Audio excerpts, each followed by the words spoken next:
নমস্কার, তনুর গল্প সম্ভারে আমি তনুশ্রী তোমাদের সবাইকে স্বাগত জানাই। আমার আজকের নিবেদন লেখক বলাইচাঁদ মুখোপাধ্যায়ের অর্থাৎ বনফুলের আরেকটি ছোট গল্প, দুধের দাম। গল্পটি শোনার অনুরোধ রইল।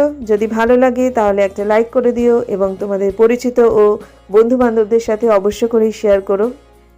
তাহলে আর সময় নষ্ট না করে শুরু করছি লেখক বলাইচাঁদ মুখোপাধ্যায় অর্থাৎ বনফুলের একটি ছোট্ট গল্প, দুধের দাম।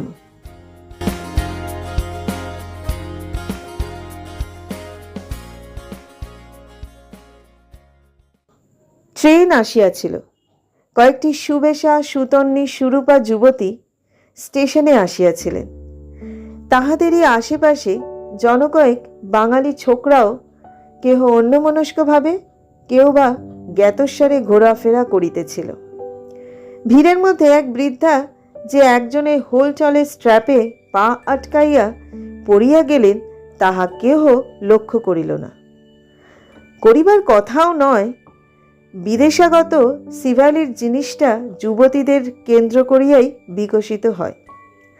সকলে অবশ্য যুবতীদিগকে লইয়া প্রকাশ্যে বা অপ্রকাশ্যে ব্যস্ত ছিল না।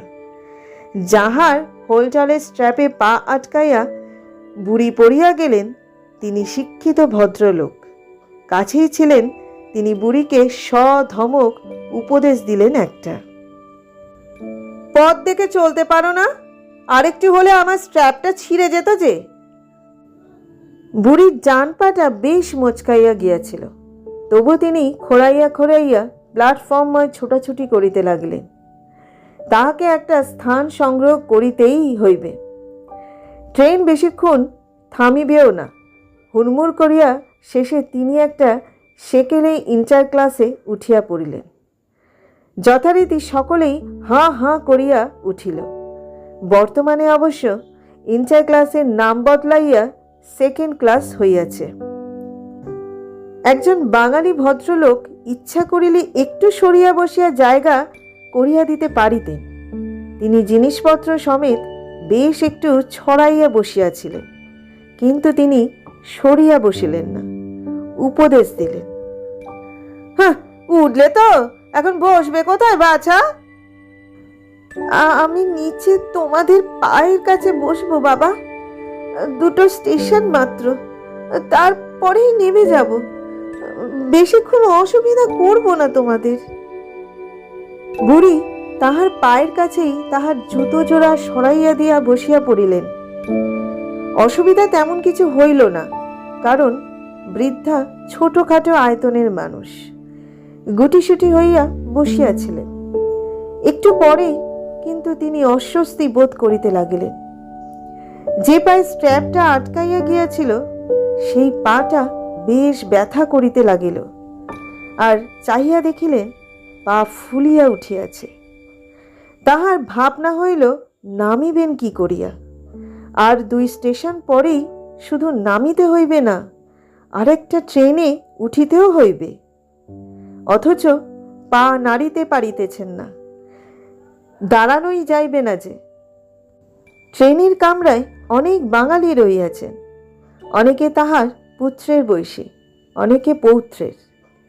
কিন্তু ইহারা যে তাহাকে সাহায্য করিবেন, পূর্ব অভিজ্ঞতা হইতে তাহা তিনি আশা করিতে পারিলেন না। তবু হয়তো ইহাদেরই সাহায্য ভিক্ষা করিতে হইবে। উপায় কি?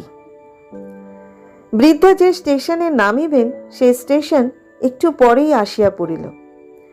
প্যাসেঞ্জাররা হুড়মুড় করিয়া সবাই নামিতে লাগলেন। বুড়ির দিকে কেহ ফিরিয়াও চাহিলেন না। আমাকে একটু নামিয়ে দাও না বাবা, উঠে দাঁড়াতে পারছি না আমি। বুড়ির এই করুণ অনুরোধ সকলেরই কর্ণকুহরে প্রবেশ করিল, কিন্তু অধিকাংশই ভান করিলেন যেন কিছু শুনিতে পান নাই। একজন বলিলেন, ভিখারি মাগিরা আসপর্দা দেখেছেন?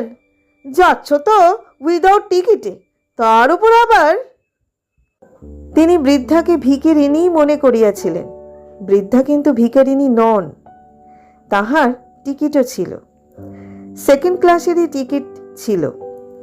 আরেকজন বিজ্ঞ মন্তব্য করিলেন, এইসব হেল্পলেস বুড়িকে রাস্তায় একা ছেড়ে দিয়েছে। এর স্বামী ছেলে নেই নাকি? আশ্চর্য কাণ্ড। সিগারেটে টান দিতে দিতে তিনিও নামিয়া গেলেন।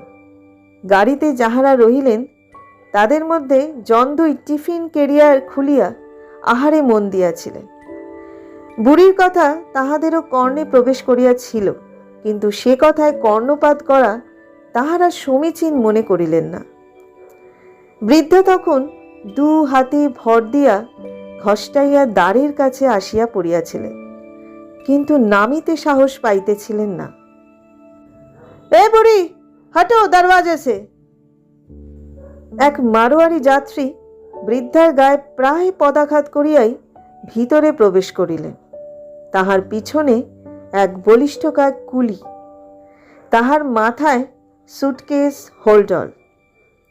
কুলির পিছনে চপ্পল পায়ে নীল চশমা পরা লক্কা গোছের এক ছোকরা। সে ভঙ্গি ভরে বলিল, দয়াময়ী, পথ ছাড়ুন, দরজার কাছে বসে কেন? পায়ে লেগেছে বড্ড বাবা, নামতে পাচ্ছি না।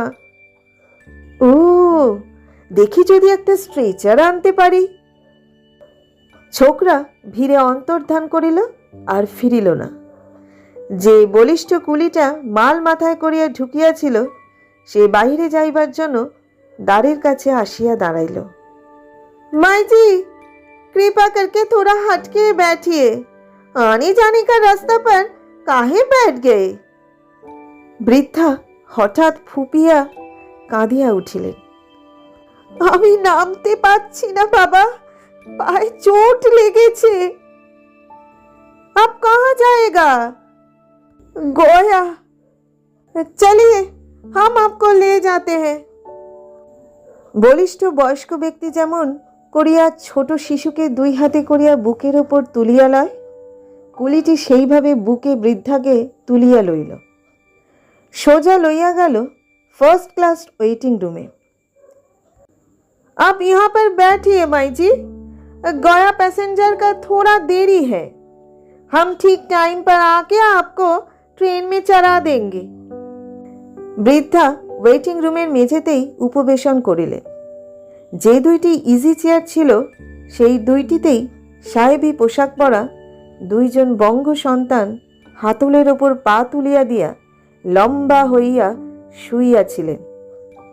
একজন পড়িতেছিলেন খবরের কাগজ, আরেকজন একখানি ইংরেজি বই। বইটির মলাটের ওপর অর্ধনগ্না হাস্যমুখী যে নারী মূর্তিটি ছিল, বৃদ্ধার মনে হইল সেটি যেন তাহার দিকে চাহিয়া ব্যঙ্গের হাসি হাসিতেছে। সম্ভবত আলোচনাটা পূর্বেই হইতেছিল। পুনরায় আরম্ভ হইল। সিভালরি আমাদের দেশেরও ছিল।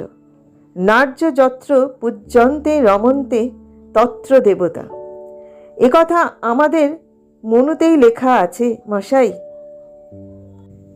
যিনি নারী মূর্তি সম্বলিত ইংরেজি মাসিক পড়িতেছিলেন তিনি সম্ভবত এ খবর জানিতেন না, উঠিয়া বসিলেন না।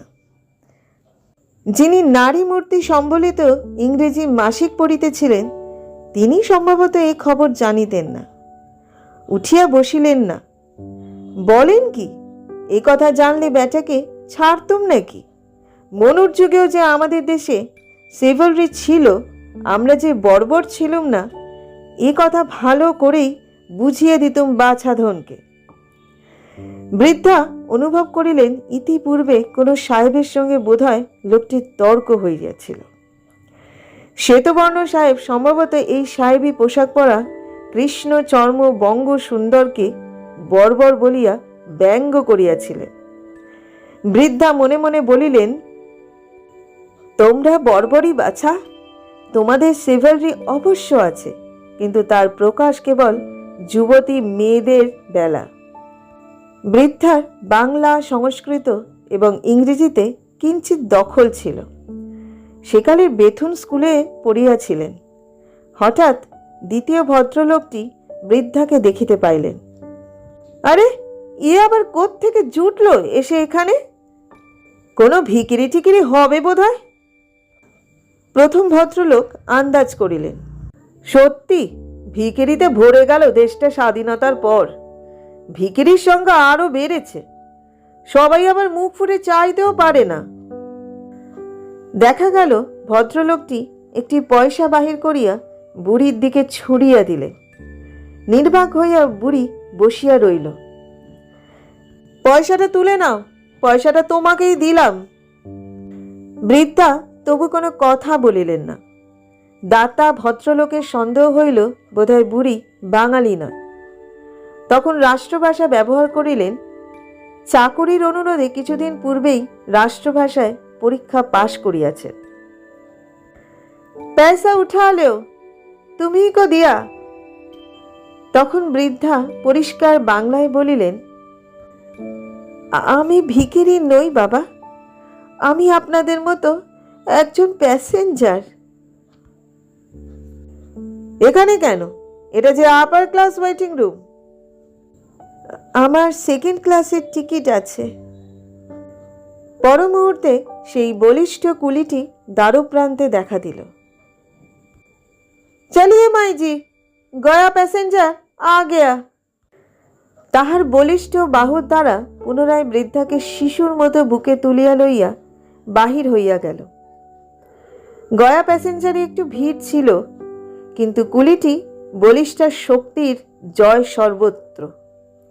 সে ধমক ধামক দিয়া বুড়িকে একটা বেঞ্চের কোণে স্থান করিয়া দিতে সমর্থ হইল। বৃদ্ধা তাহাকে 2টি টাকা বাহির করিয়া দিলে। এই প্রসঙ্গে কুলির সহিত হিন্দিতে যে কথাবার্তা হইল তাহার সারমর্ম এই, আমার মজুরি 8 আনা, 2 টাকা দিচ্ছেন কেন? তুমি আমার জন্য এত করলে বাবা, তাই বেশি দিল। না মাইজি, আমাকে মাফ করবে, আমি ধর্ম বিক্রি করি না। তুমি আমার ছেলে বাবা, ছেলের কাজই করেছ। আমি তো তোমাকে দুধ খাওয়াইনি, সামান্য যা দিচ্ছি তার দুধের দাম মনে করেই নাও বাবা। দীর্ঘজীবী হও, ভগবান তোমার মঙ্গল করুন। বৃদ্ধার গলার স্বর কাঁপিয়া গেল, চোখের কোণে জল টলমল করিতে লাগিল। কুলি ক্ষণকাল হতভম্ব হইয়া দাঁড়াইয়া রহিল, তাহার পর প্রণাম করিয়া নামিয়া গেল।